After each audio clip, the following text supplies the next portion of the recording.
અયોધ્યામાં થનાર ભગવાન શ્રી રામ મંદિરનો પ્રાણ પ્રતિષ્ઠા મહોત્સવને લઈ શાંતિ સમિતિની બેઠક યોજવામાં આવી. માંડવી પોલીસ સ્ટેશન ખાતે અયોધ્યામાં થનાર ભગવાન શ્રી રામ મંદિરનો પ્રાણ પ્રતિષ્ઠા મહોત્સવ નિમિત્તે ડીવાયએસપી બી કે વનારના અધ્યક્ષસ્થાને શાંતિ સમિતિની બેઠક યોજવામાં આવી હતી, જેમાં રામ જન્મોત્સવ નિમિત્તે કાયદો અને વ્યવસ્થા જળવાઈ રહે તેમજ ધાર્મિક માહોલ શ્રદ્ધા અને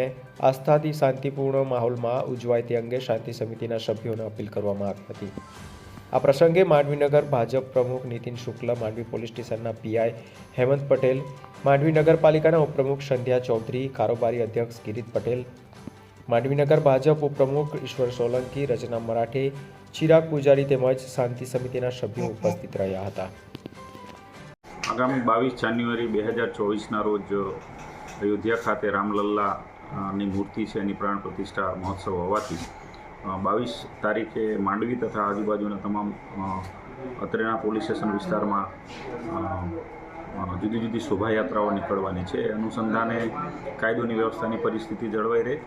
ધાર્મિક માહોલમાં શાંતિપૂર્ણ રીતે શ્રદ્ધાળુઓ છે પોતે તહેવાર ઉજવી શકે એ માટે આજરોજ શાંતિ સમિતિની મિટિંગ બોલાવવામાં આવેલી. શાંતિ સમિતિના તમામ સભ્યો હાજર રહેલા, હિન્દુ મુસ્લિમ તમામ કોમ્યુનિટીના, અને તમામને પોલીસ દ્વારા શ્રદ્ધાથી અને સુમેળથી આ તહેવાર અને શોભાયાત્રા છે એ કાઢવામાં આવે અને ઉજવવામાં આવે એ બાબતે અપીલ કરવામાં આવેલી છે અને સામે નાગરિકો તરફથી પણ સહકારની ખાતરી આપવામાં આવેલી છે.